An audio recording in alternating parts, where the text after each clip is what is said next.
Hey there everybody, it's Vera Wild. Now I have no idea if this is going to become a consistent setting. I feel like it might be a little boring, but for today's purposes, it just is what it is. Now somebody asked me in a comment not all that long ago as to whether or not I think the performance art of drag, usually exemplified by drag queens, is transphobic. I went back and forth on whether or not to try and even tackle this at all. And though I have ultimately decided to give it a go, I'm still not really all that confident about it. It's a pretty loaded question, and it does not have as clear-cut an answer as the commenter or most people watching this, I'm sure, are probably hoping for. So there's a surprising amount of stuff to actually talk about here. And the first thing I want to do is clarify how I'm coming at this, sort of my own experience, the angle that I'm coming at this from. Because the question of is drag transphobic, I feel is more properly split into two separate but related questions. Those being, is the art of drag inherently transphobic, and is the culture of drag transphobic? I feel this is an incredibly important distinction because these two things do not automatically go hand in hand. So let's start with the art of drag itself. Now, throughout this video, I'm primarily going to be talking about drag queens, which, if you don't know, is male-identifying performers who present as female when performing on stage. This is not the only form of drag. I've got more than a few very good friends who are drag kings, which is female-identifying performers who present as male while performing. But when most people talk about drag, they usually mean drag queens. So that's how I'm going to focus on this. Now, the tradition of men performing female characters is actually centuries old, reaching back to a time when it was considered improper for women to perform on stage, so all female roles were played by men. More accurately, young boys, but still.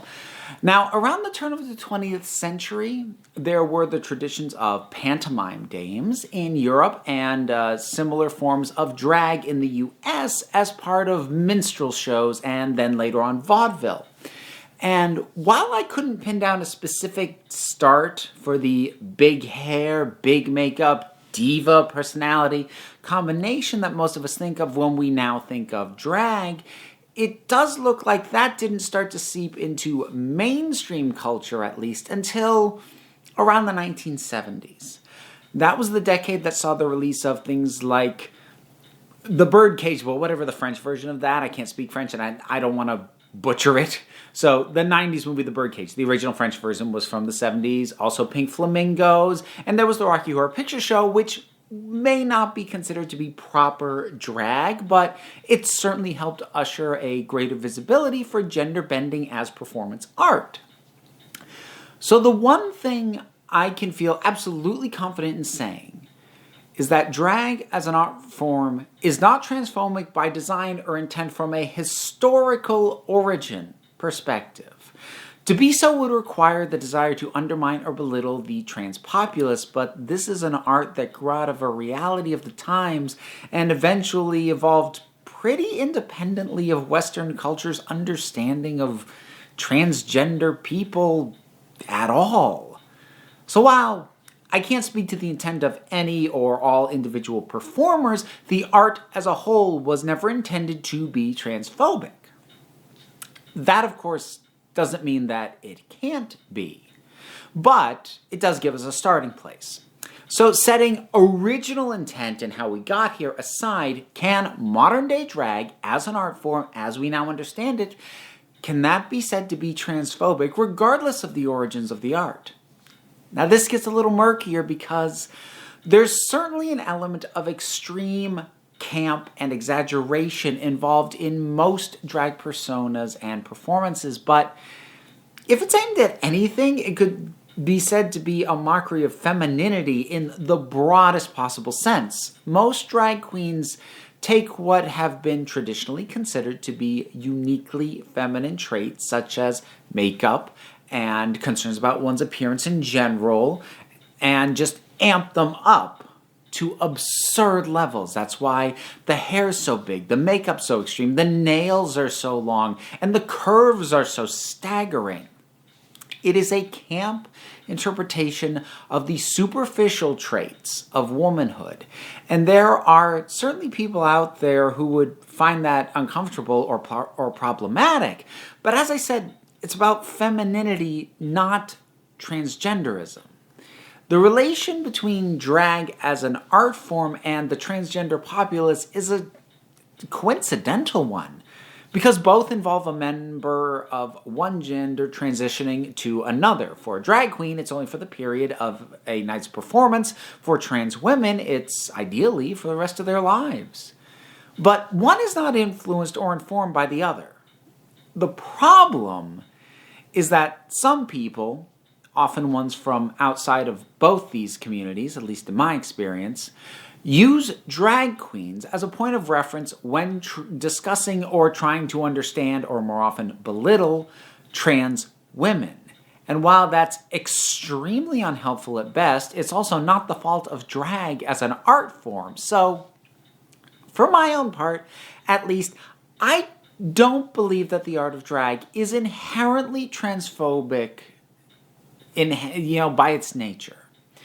But that then brings us to the second part of our original two questions. Is the culture of drag transphobic? The reason I wanted to tackle this separately is because I feel that most of the criticisms I see leveled against drag queens have more to do with the culture among the performers and the relationship between the performers and the audience than it does with the actual art of gender-bending performative art itself. And I think a lot of people tend to think of RuPaul's Drag Race, and that is by no means the end-all be-all of drag queen arts, but I am still going to use it as a microcosm and as a point of reference because of how well known it is. It's what I can expect people to know. So, some instances from that show that have caused concern were the use of the word she-male, which is a derogatory, pejorative term for a trans woman, which was eventually dropped from the show, though that didn't happen until after the 6th season, when it caused controversy by being used plainly instead of as a pun like it had been in every season prior to that. Now, the statements of RuPaul Charles himself that he would not knowingly have a transgender contestant on the show also caused a kerfuffle. So we're looking at a culture that at least some prominent elements in appeared to be comfortable using transphobic language as well as excluding trans performers. So dealing with that first one, I would point out that a big part of drag culture and drag shows is throwing shade. Drag queens are not known for being politically correct. They're often crass towards each other, towards the audience, toward the world in general. I mean, some of them border on the edge of being insult comics, aiming to be intentionally abrasive on multiple levels if they can manage it. So the impression I'm usually left with is that transphobic language isn't intentionally on display so much as drag queens and drag culture in general have so few filters as to not get hung up when this kind of language slips out. That's not exclusive to trans concerns. I've seen more than a few drag shows where some performers dabbled in, what they would frame as comedy, but terms that are easily labeled as misogynistic or even racist. So often it's a bit of the South Park philosophy. As long as you're making fun of everybody, no one group is actually being specifically or uniquely targeted, and it becomes harder to criticize unless you're going to criticize the entire thing. So again, it's a bit of a muddy instance because trans people aren't really being singled out so much as everybody is fair game, so everyone is going to get hit at some point. I do think there's a bit more substance in the concerns of trans exclusion when it comes to performers. Again, exemplified by RuPaul's statements of not allowing, or not knowingly allowing, transgender contestants onto the show. Now again, RuPaul is not the sole embodiment of all things drag. However, I can speak from experience and say that this kind of exclusion is reflective of much of the drag community as I personally have come to know it. Bit of context behind that. I've been a drag performer in both Boston and New York City. Now, before I bring any of my own experience into this, I do want to stress that I have since shifted over to burlesque performance, and while I still work with drag queens from time to time in certain shows, things like Pride, there are shows that I'm in that have both drag and burlesque performers, I haven't taken part in what would be considered a traditional drag show in over a decade. So keep in mind that even as I talk about this, my own experiences may very well be out of date and not reflective of the culture as it exists right now. But my experiences still are what they are, and I do feel that they're relevant. Being a drag queen has long been considered a gay man's art. The modern day drag performance certainly became what it is in gay male spaces and thrived there for the longest period. And there are some, including leaders of the community, who are very possessive of that art form and feel that it is being intruded on if it is performed by anyone other than cisgender gay men. Transgender drag performers often find it difficult to book work and are shunned by prominent and influential portions of the drag performance community. Even though I was still identifying as a cisgender crossdresser during my time of living in Boston and New York, I experienced some of this firsthand when a number of venues and specific queens basically stopped talking to me once word got around that at that point in time I was engaged and then later would be married to a woman. Because I wasn't a gay man, I was viewed as an intruder, and drag queens I've talked to who fall outside of any part of the gay cis male template have expressed similar experiences to me. So, a significant portion of the drag queen community appears to wish for the art to be closed off to trans women. But that is not necessarily because they're trans, but rather because they're not cis gay men. If that seems like I'm splitting hairs, I'll point out at this point that there are a growing number of cis women who perform as drag queens, including some that I know from my time in New York. And they have experienced much of the same pushback that I'm talking about. So the barrier to entry for trans women may be less about the fact that they are trans than the fact that much of the drag community appears overly sensitive about the inclusion of anyone who they view as an outsider, be they trans, be they straight, be they a cis woman. In the past, I've actually gotten flack for what I'm about to say, but it has been my honest experience, and that is the fact that a big part of the reason I left drag for burlesque was because I felt unwelcome by a significant portion of the drag queen community. My experience was that it was a closed system. You needed to fit a certain mold, be mentored by an established performer, that's usually referred to as having a drag mother, and ideally be a cis gay man. As far as what you were, failure to check all three of those boxes meant that things would be very difficult for you when it came to finding opportunities to perform in drag spaces. Again, this can vary by region, by community, and may in fact have gotten better since I was pursuing drag as opposed to burlesque. Again, this could be this is a decade out of date. But it's still what my own experience was. So, where does that actually leave us? Taking everything on board, I'm of the opinion that the art of drag is not inherently transphobic. However, the culture of drag is quite capable of being problematic in a number of areas, including transphobia and exclusion. But even that, I don't want to present as a definitive trait of the culture or as a given.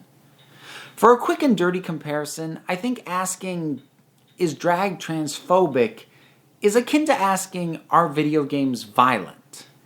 Because video games are certainly capable of being and depicting, being violent and depicting violence, and because of how many games use combat of some form as a primary gameplay mechanic, it can certainly seem ubiquitous, but there are also plenty of games out there that have little to no violence at all.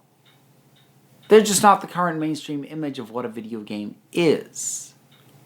And similarly, there are drag queens, drag shows, and drag communities which don't engage in any of the things that I've just been talking about for the last, 15 minutes. But they're not the prominent face of the art.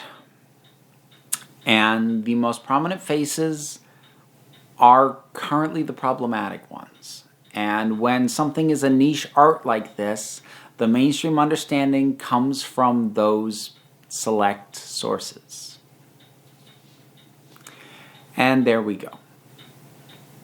I'm of the opinion that drag can be transphobic, does not have to be, and it is my deep hope that in the future it won't be. So those are my thoughts on the question of whether or not the art or culture, or both, of drag is transphobic. I have no idea what kind of pushback I'm going to get on this. Because like I said, every time that I've pointed out any community that is part of the LGBTQ plus spectrum being unwelcoming to trans people, whether it's trans women or gender fluid, which is me, because that is part of trans. I've certainly transitioned out of life as a cis-het man. But whenever I point this out, I get a lot of grief. And I expect I probably will for this too. But, again, I said before and I will keep saying it, my experiences are my experiences. And you can argue with my perspective on those experiences all you want, but they still are what they are. You don't get to tell me that my reality was something else. So we're going to wrap up there. Thank you very much for watching. Hope you enjoyed this kind of content. This is the kind of thing I'd like to do a little bit more, something a little bit more in-depth, a little less off the cuff. I don't have a Patreon for Vera Wild anymore, but this is, in a roundabout way, kind of buoyed by the Patreon for Council of Geeks, so I will drop a link down to that. It's not a direct one-to-one, but if I'm ever able to build support to the point where I can do this kind of thing as a living, I will be able to devote more time and get better at it, both here and on the other channels. So, there we go. That's my shameless plug. Thanks so much for watching. I hope you'll share your thoughts. And I don't know what I'll talk about next time, but if anyone has things that they'd like to hear me talk about, I'm certainly open to suggestions. So, for right now, I hope you all do well. You are beautiful. You are valid. You are loved.